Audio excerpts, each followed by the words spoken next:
கண்ணியத்திற்கும் மிகுந்த மரியாதைக்கும் உரித்தான அல்லாஹுவின் நல்லடியார்களே, நபிகள் நாயகம் ஸல்லல்லாஹு அலைஹி வஸல்லம் அவர்கள் பரக்கத்தை நீங்கள் அதிகமாக தேடிக்கொள்ளுங்கள் என்று சொன்னார்கள். அந்த பரக்கத் அல்லாஹுவினுடைய புறத்திலிருந்து வரக்கூடியது. அந்த பரக்கத்திலே நீங்கள் குறை வைத்து விடாமல் நல்ல முறையில் அதை அனுபவித்து அதை சேகரித்து வைத்துக் கொள்ளுங்கள் என்ற அழகான ஒரு செய்தியை ஒரு நிகழ்வின் மூலியமாக இந்த ஹதீஸிலே நமக்கு சொல்லித் தருகின்றார்கள். ஹதீஸுடைய அறிவிப்பாளர் அபூ ஹுரைரா ரதியல்லாஹு தஆலா அன்ஹு அன்னவர்கள். இந்த ஹதீஸு புகாரி ஷரீஃபிலே முதலாம் பாகத்திலே 331வது ஹதீஸாக பதிவாகி இருக்கிறது. நபிகள் நாயகம் ஸல்லல்லாஹு அலைஹி வஸல்லம் அவர்கள் சொன்னார்கள், ரசூல் ஸல்லல்லாஹு அலைஹி வஸல்லம் முன்னால் வாழ்ந்த நபிமார்களுடைய சரிதைகளை எல்லாம் சொல்லி அவர்களுடைய வாழ்க்கை வரலாறுகள், நிகழ்வுகள் இவைகளையெல்லாம் சஹாபாக்களுக்கு, நபித்தோழர்களுக்கு சொல்லிக் கொடுத்து அதிலிருந்து கிடைக்கக்கூடிய பாடம் படிப்பினைகளை எல்லாம் சொல்லுவார்கள். இது நபி ஸல்லல்லாஹு அலைஹி வஸல்லம் அவர்களுடைய அழகிய பண்பு. பொதுவாக ஒரு நபியாக வரக்கூடிய ஒரு நபி அதற்கு முன்னால் வாழ்ந்த நபிமார்களை பற்றி ஒரு சாதாரண மனிதர்களுடைய ஒரு அந்தஸ்தில் வச்சு பார்த்தோம் அப்படின்னா சொல்ல மாட்டாங்க. நான் நபிதான், எதற்கு நான் முன்னுள்ளவர்களை பேச வேண்டும்? அப்படிப்பட்ட ஒரு குணத்தை அல்லாஹ் ஜல்லஷானஹு தஆலா யாருக்குமே வந்துவிடக்கூடாது என்பதற்காக திருமறை வேதத்திலேயே இதற்கு முன்னால் வாழ்ந்த நபிமார்களுடைய பட்டியலை அல்லாஹ் வரிசையாக சொல்ல ஆரம்பிச்சிட்டான். அது மட்டுமல்லாமல் நபிகள் நாயகம் ஸல்லல்லாஹு அலைஹி வஸல்லம் அன்னவர்களும் சரி, தனக்கு முன்னால் வாழ்ந்த நபிமார்களுடைய அதிகமான சரிதைகளை, வாழ்க்கை வரலாறுகளை சொல்லிக் கொடுத்து சஹாபா பெருமக்களுக்கு பாடங்கள் கற்பிப்பார்கள். அந்த அடிப்படையில் நபியின் அய்யூப் அலைஹிஸ்ஸலாத்து வஸ்ஸலாம் அன்னவர்களை குறித்து பேசினார்கள். நபி ஸல்லல்லாஹு அலைஹி வஸல்லம் ஃபஸீலு உரியானன். அய்யூப் அலைஹிஸ்ஸலாத்து வஸ்ஸலாம் அன்னவர்கள் ஒரு தடவை அவர்கள் குளித்து கொண்டிருக்கின்ற பொழுது, ஆடை இல்லாமல் அவர்கள் குளிக்கின்ற பொழுது, ஃபஹர்ர அலைஹி ஜராதும் மின் தஹப், அல்லாஹு ஜல்லஷானஹு தஆலா வானிலிருந்து தங்க வெட்டிக்கிளிகளை மலையாக பொழிந்தான். வானத்திலிருந்து மழை வரும், பனிக்கட்டி வரும், அல்லது வேற ஏதாவது வரும். தங்க வெட்டிக்கிளிகளை அல்லாஹ் ஜல்லஷானஹு தஆலா மலையாக அவங்க குடிக்கிற அந்த இடத்துல அல்லாஹ் ஜல்லஷானஹு தஆலா பொழிய வைத்தான். இதை பார்த்த அய்யூப் அலைஹிஸ்ஸலாத்து வஸ்ஸலாம் அவர்கள் ஃபஜஅல அய்யூப் யுஹஸ்ஸி ஃபி ஸௌபிஹி, தங்களுடைய ஆடைகளிலே பொழியக்கூடிய அத்துணை வெட்டிக்கிளிகளையும் சேகரித்து வைத்துக் கொண்டார்கள். ஒன்று விடாமல் எல்லாத்தையுமே போய் எடுத்துட்டாங்க. தங்க வெட்டிக்கிளிகளை எல்லாத்தையும் போய் எடுத்தாங்க.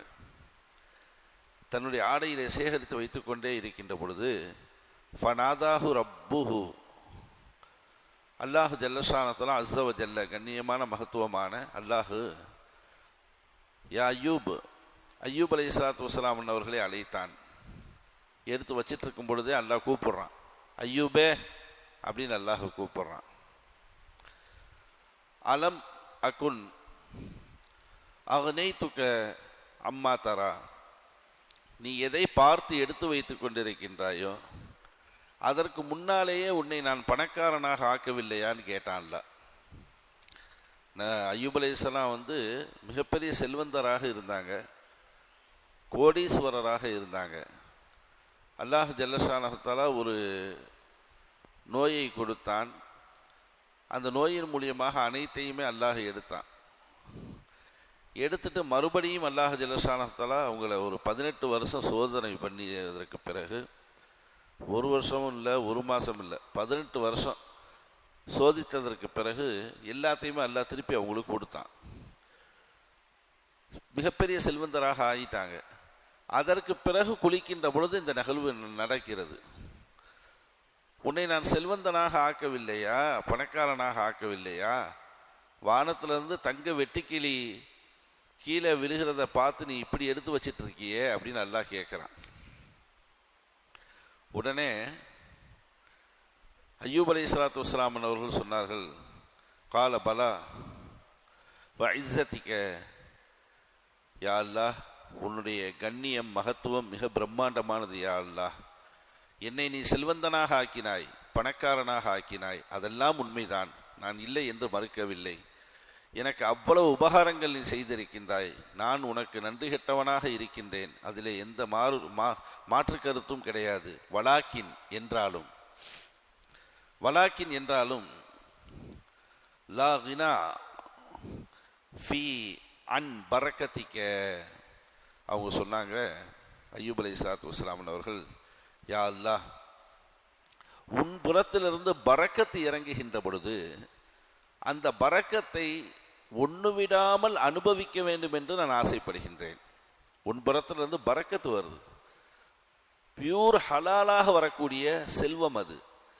அந்த செல்வத்தை முற்றிலுமாக நான் பயன்படுத்த வேண்டும் என்பதாக நான் ஆசை கொள்கிறேனே தவிர இதில் எனக்கு எந்த ஒரு பேராசையும் இல்லை, எந்த ஒரு பொறாமையும் இல்லை, தான் மட்டும் அனுபவிக்க வேண்டும் என்ற அந்த எண்ணமும் இல்லை. யா அல்லாஹ், நீ கொடுப்பதை நான் முழுவதுமாக நான் ஏற்றுக்கொள்ள வேண்டும் என்பது என்னுடைய அவா. அதுவும் உன்னுடைய பரக்கத், அந்த பரக்கத்தை நான் மிஸ் பண்ண விரும்பவில்லை என்பதாக அய்யூப் அலைஹிஸ்ஸலாத்து வஸ்ஸலாம் அவர்கள் சொன்னார்கள். அல்லாஹு ஜல்லஷானஹு தஆலாவிடமிருந்து இந்த ஹதீஸில் நிறைய செய்திகள். அதில் மிக முக்கியமான ஒன்று என்ன, அல்லாஹ் நமக்கு கொடுக்கக்கூடிய பரக்கத்தை பரிபூரணமாக அடைந்து கொள்ள வேண்டும், பரிபூரணமாக அனுபவித்து கொள்ள வேண்டும். அல்லாஹ் கொடுக்க அந்த பரக்கத்தை நாம் சேமித்து வைத்து கொள்ள வேண்டும். அல்லாஹ் எதன் மூலியமாக பரக்கத்தை கொடுப்பான்? நம்மளுடைய தொழிலின் மூலியமாக கொடுப்பான், ஆயுளின் மூலியமாக கொடுப்பான், ஆரோக்கியத்தின் மூலியமாக கொடுப்பான், நாம் செய்யக்கூடிய வேலை வாய்ப்பு, பொருளாதாரம், இவைகள் மூலியமாக அல்லாஹ் ஜல்லஷானஹு தஆலா இன்னும் பல வகைகளிலே, எண்ணற்ற பல வழிமுறைகளிலே அல்லாஹ், அதில் மிக முக்கியமாக அல்லாஹ் நமக்கு செல்வமாக பணமாக நமக்கு கொடுக்கின்றான். பணத்தை அல்லாஹ் நமக்கு தர்றான், ஹலாலான முறையில் நம்ம சம்பாதிக்கிறோம். அந்த பணத்தை தாராளமாக சம்பாதித்து அதை நாம் பெற்றுக்கொள்ளலாம். அதில் பரக்கத்து இருக்கு. அதில் என்ன இருக்கு? பரக்கத்து இருக்கு. அதை நாம் உதாசீனப்படுத்த வேண்டும் என்ற எந்த ஒரு தேவையும் நமக்கு இல்லை. இந்த ஹதீஸில் நபீனா அய்யூப் அலைஹிஸ்ஸலாத்து வஸ்ஸலாம் அன்னவர்கள் அல்லாஹுவினுடைய புறத்திலிருந்து வரக்கூடிய அந்த செல்வத்தை பரக்கத் என்பதை நன்கு விளங்கி இருந்தார்கள். அல்லாஹுவினுடைய புறத்திலிருந்து நமக்கு வருது, அது மிகப்பெரிய பரக்கத் அப்படிங்கிறத நன்கு விளங்கி இருந்தாங்க. அதை ஒரு பொழுதும் நான் வீணடிக்க மாட்டேன் என்பதை அல்லாஹ்கிட்ட சொல்லிட்டே அல்லாஹ்கிட்ட அதை எல்லாத்தையும் எடுத்துக்கிட்டாங்க. அல்லாஹ் ஜல்லஷானஹு தஆலா அதற்கப்புறம் அப்படி செய்யக்கூடாதுன்னு அல்லாஹ் சொல்லலை. அதற்கப்புறம் இப்படி செய்யறது தப்பு அப்படிங்கிறத அல்லாஹ் ஜல்லஷானஹு தஆலா சொல்லலை. மாலிக் ரஹ்மத்துல்லாஹி அலைஹி அவர்கள் நம்ம வரலாற்றில் நம்ம பார்க்குறோம். இமாம்னா மாலிக் அவங்க தன்னுடைய மாணவர் ஷாஃபி இமாம் அவங்க வீட்டுக்கு விருந்துக்கு போகும் பொழுது உணவு வைக்கப்பட்ட அந்த உணவை, நிறைய உணவுகள் வைக்கப்பட்டுச்சு, எல்லா உணவுகளையும் ஒன்றுமில்லாமல் சாப்பிட்டு முடிச்சுட்டாங்க, ஒன்று கூட பேலன்ஸ் வைக்கலை. மாணவருக்கு பெரிய ஆச்சரியம், ஷாஃபி இமாமுக்கு பெரிய ஆச்சரியம். உஸ்தாத் அவர்களே, உங்களோடு நான் பயணித்த காலங்களிலே உங்களை நான் கண்டிருக்கின்றேன், மிக குறைவாக நீங்கள் சாப்பிடுவீங்க, ரொம்ப குறைவாக நீங்கள் சாப்பிடுவீங்க. இன்னைக்கு என் வீட்டில் எல்லாத்தையுமே காலி பண்ணிட்டீங்களே ஒன்றும் இல்லாமல் அப்படின்னு கேட்கும் பொழுது இமாம் மாலிக் ரஹ்மத்துல்லாஹி அலைஹி அவர்கள் சொல்லுவார்கள், ஷாஃபி, உணவு அனைத்திலேயுமே ஹலால் என்பதாக எழுதப்பட்டிருந்துச்சு அப்படின்னு சொல்லுவாங்க. நீ எனக்கு எந்த உணவுகளை முற்படுத்தினாயோ அத்துணை உணவுகள்லையும் ஹலால் என்பதாக எழுதப்பட்டிருந்துச்சு, பரக்கத் என்பதாக எழுதப்பட்டிருந்துச்சு. அப்படிப்பட்ட ஹலால் உணவு கிடைப்பது என்பது அரிது இந்த காலத்தில் அவங்க வாழ்ந்த காலத்திலேயே சொல்லியிருக்காங்க. ஹலால் உணவு கிடைப்பது என்பது அரிது என்பதாக சொல்லியிருக்காங்க. அப்படிப்பட்ட ஹலால் உணவு எனக்கு முன்னால் இருக்கின்ற பொழுது எப்படி அதிலே நான் மீதம் வைப்பேன் என்பதாக சொன்னாங்களாம். அப்போ எல்லாத்தையுமே நான் காலி பண்ணிட்டேன் அப்படின்னு. இதுலேருந்து நமக்கு கிடைக்கக்கூடிய புரிதல் என்னன்னா, அல்லாஹ்வினுடைய புறத்திலிருந்து வரக்கூடிய ஹலாலான செல்வங்கள், அல்லாஹ்வினுடைய புறத்திலிருந்து வரக்கூடிய பரக்கத்தான செல்வங்கள், அல்லாஹ் நமக்கு வழங்கிய ஹலால் பரக்கத்து கூடிய நியமத்துக்கள், இவைகளை எல்லாம் ஒன்றுமில்லாமல் வலித்து எடுத்து அதை நாம் பயன்படுத்த வேண்டும் என்பதை நமக்கு உணர்த்தி தருகிறது. இந்த ஹதீஸ்ல ஒரு செய்தி, இமாம்கள் அதற்கு அழகான விளக்கத்தை தருகின்றார்கள். அய்யூப் அலைஹிஸ்ஸலாத்து வஸ்ஸலாம் அவர்கள் ஆடை இல்லாமல் குளித்தார்கள் என்பதாக வருது. நபி ஸல்லல்லாஹு அலைஹி வஸல்லம் சொல்லியிருக்காங்க, அய்யூப் அலைஹிஸ்ஸலாம் ஆடை இல்லாமல் குளித்தார்கள்.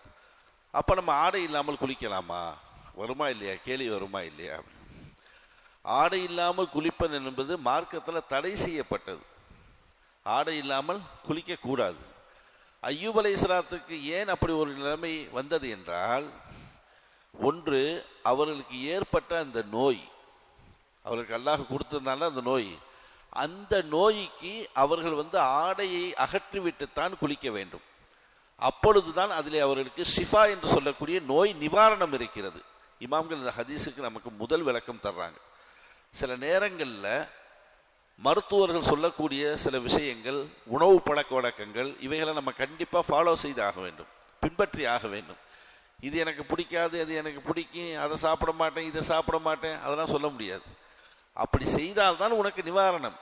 அல்லாஹ் என்ற மருத்துவர், அல்லாஹ் என்ற மருத்துவன் அய்யூப் அலைஹிஸ்ஸலாத்து வஸ்ஸலாம் அவர்களுக்கு சொன்ன அந்த விஷயம்தான் அது. நீங்கள் இந்த இடத்தில் தனிமையிலே ஆடையை அகற்றிவிட்டு அந்த நீரிலே நீங்கள் குளிங்கன்றான் அல்லாஹ்தஆலா குளிக்க சொன்னான். அந்த குளிப்பதின் மூலியமாக அவருக்கு ஏற்பட்ட அந்த நோய் நொடிகள் எல்லாம் அகன்றது என்பதாக ஹதீஸனுடைய இதில் நம்ம பார்க்கிறோம். அடுத்ததாக, ஆடை இல்லாமல் குளிப்பது என்பது ஒரு வெட்கமுள்ள ஒரு மனிதன் செய்ய மாட்டான் என்பதாக நமக்கு சொல்றாங்க.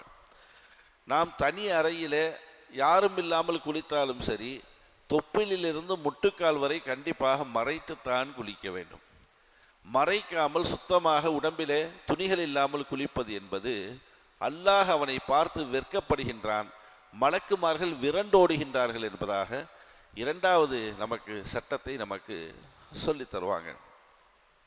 அதே போன்று ஆடை இல்லாமல் நாம் குளிக்கின்ற பொழுது நமக்கு அதிகமான மறதிகள், ஞாபக மறதிகள் ஏற்படும் என்பதாகவும் அந்த ஹதீஸனுடைய பின் குறிப்பிலே நமக்கு சொல்லித் தருகின்றார்கள். இப்போ இந்த ஹதீஸனுடைய நோக்கம், அய்யூப் அலைஹிஸ்ஸலாத்து வஸ்ஸலாம் அவர்களுடைய சூழ்நிலை, அவர்களுக்கு ஏற்பட்ட அந்த நிகழ்வு, அதன் மூலியமாக அல்லாஹ் அவர்களுக்கு இப்படி குளிக்க வேண்டும் என்பதாக அல்லாஹ் உத்தரவு பிறப்பித்தான். அதைத்தான் ஸல்லல்லாஹு அலைஹி வஸல்லம் அவங்க அப்படி குளித்தார்கள் என்பதாக நமக்கு சொல்லி கொடுத்தார்கள். கண்ணியமான பெருமக்களே, ஹதீஸனுடைய சாரம்சம் இதுதான். அல்லாஹ்வினுடைய பரக்கத்து நமக்கு வருகின்ற பொழுது, ஹலாலான முறையிலே அதை நாம் அடைகின்ற பொழுது, அதை நாம் உதாசீனப்படுத்தாமல் முழுமையாக அதை பெற்று அதை நாம் அனுபவித்துக் கொள்ள வேண்டும், சேகரித்து வைத்துக் கொள்ள வேண்டும் என்ற ஒற்றை கருத்தை தெளிவாக நமக்கு